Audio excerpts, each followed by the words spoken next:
Welcome to Groups This Week. As a church, we exist to help all people become fully devoted followers of Jesus. We believe doing life together is a crucial part of that journey. During this time, we're going to unpack and dig deeper into the sermon we heard this past week. Let's dive in as we continue to grow in our faith, knowledge, and love of Jesus together. All right, everybody, it's Pastor Brad with Pastor John here. I've got my interview socks on. So, Me too. yeah, not bad. Not bad. Yeah. Well, John, we've been walking through a series this past month and a bit on the Holy Spirit. Kind of starting off talking about the often neglected person of the Holy Spirit, or the neglected person of the Trinity, and trying to make an argument for his legitimacy as someone who should be involved in our worship and in our lives. We talked about how the church came with power at Pentecost and manifested speaking in tongues and many different languages, so that each of the crowd could hear the gospel preached in their own language.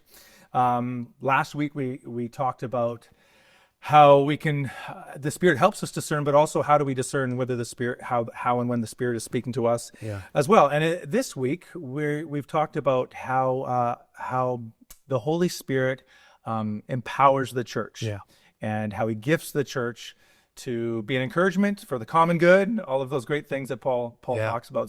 So what are the spiritual gifts that the Holy Spirit offers us? Yeah, super important question. And Paul, right from 1 Corinthians 12, says, hey guys, I don't want you to be uninformed. You need to know this stuff. Know it. And so I think firstly, I would say, Brad, like when it comes to spiritual gifts, these aren't sort of an optional extra. They're not sort of the thing we can add on. They're a foundational part of what it means to be the church. And we need to get it. And so that question, what are spiritual gifts? I think firstly, Paul makes it really clear in 1 Corinthians 12 that they are a manifestation of the Holy Spirit for every believer. So the spiritual gifts, they come from the power and the presence of God in our lives, and every believer has them. It's really, really clear. Paul says, this is really important that we see this in verse 7, to each is given the manifestation of the Spirit, not to some, but to each. Okay. And so spiritual gifts are these divinely enabled capacities that we have as believers to do the work of ministry and to love one another and to serve one another. So first, spiritual gifts, they're the manifestation of the Spirit. And the reason Paul's making that clear is this isn't just a natural gifting. This isn't just something that we've learned that's either maybe in our DNA from birth or perhaps something that we've learned through education. Really important. Natural giftings are great. They're important. God uses them. Education, super important. God uses them. They're part of his gifting. But this is a separate category. It's another way that he's gifted us. This is through the Spirit of the living God working in and through us. And so this is God at work in us. Secondly, I think we see really clearly here that spiritual gifts are for the building up of others in love. They're not about us. They're not about setting us apart or making us special. They're not about giving us a platform.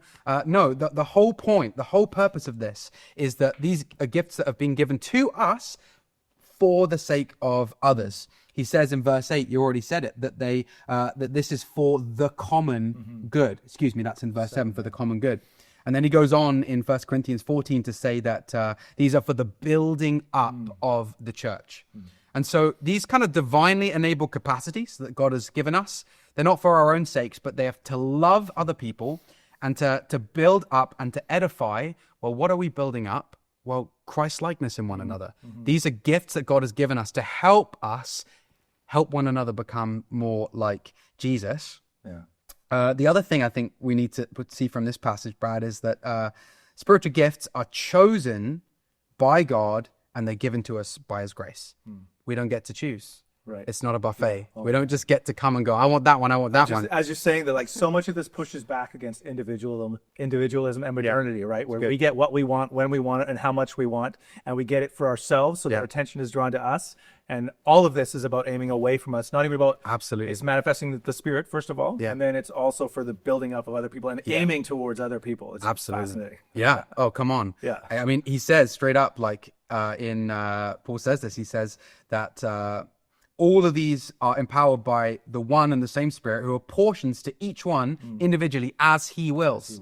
As he wills. And then later in verse 27, he doubles down and says, God has appointed gifts of various kinds. And this is really important because we are actually encouraged to ask for spiritual gifts and to seek them. But ultimately, part of what it means for us as believers is to settle in who God's made us to be and who He's gifted us to be. And the other thing I think is important here is this idea that these gifts come to us by God's grace.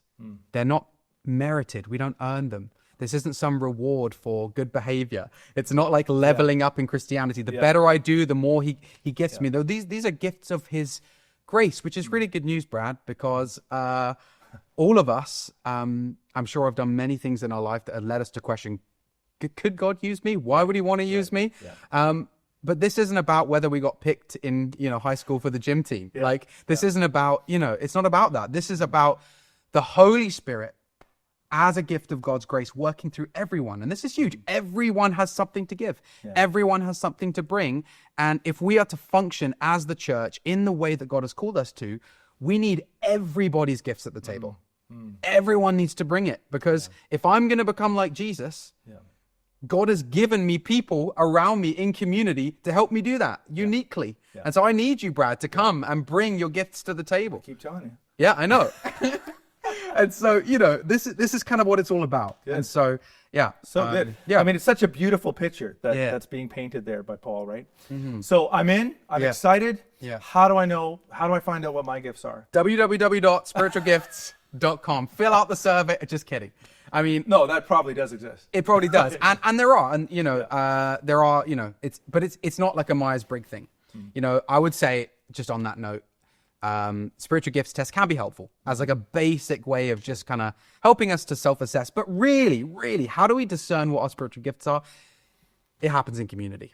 It happens in community. I have this really great quote from Tom Schreiner, who's a New Testament theologian. He gets right into it. He says this: if you get involved in the lives of others in your church and love as Jesus commanded, then you're going to discover your gifts. That's good. If you start serving people, you're going to start having people recognize where they're being blessed. And part of the ministry of what it means to encourage one another is that, Brad, when I see value in someone, when you see value in someone, when you see gifting in someone, we proactively speak it out. We need to call that out in other people. I think sometimes we're scared to encourage or honor or speak about someone's gifting because we don't want to puff them up. Here's the thing. We are called by God to encourage, and He's the one who can do the work to keep them humble. So that's not on you. That's not on us. That's not on us. So in community, when you start to serve, you'll notice that there are areas where there seems to be kind of a fittedness and things, people are mentioning or speaking to you about how they're being blessed by you in a certain way. You can also just straight up ask people who know you well, who've walked with you well, what do you see in my life? Like, do you think there might be some areas that God has gifted me? So I think, firstly, in community, we kind of figure this out as we go.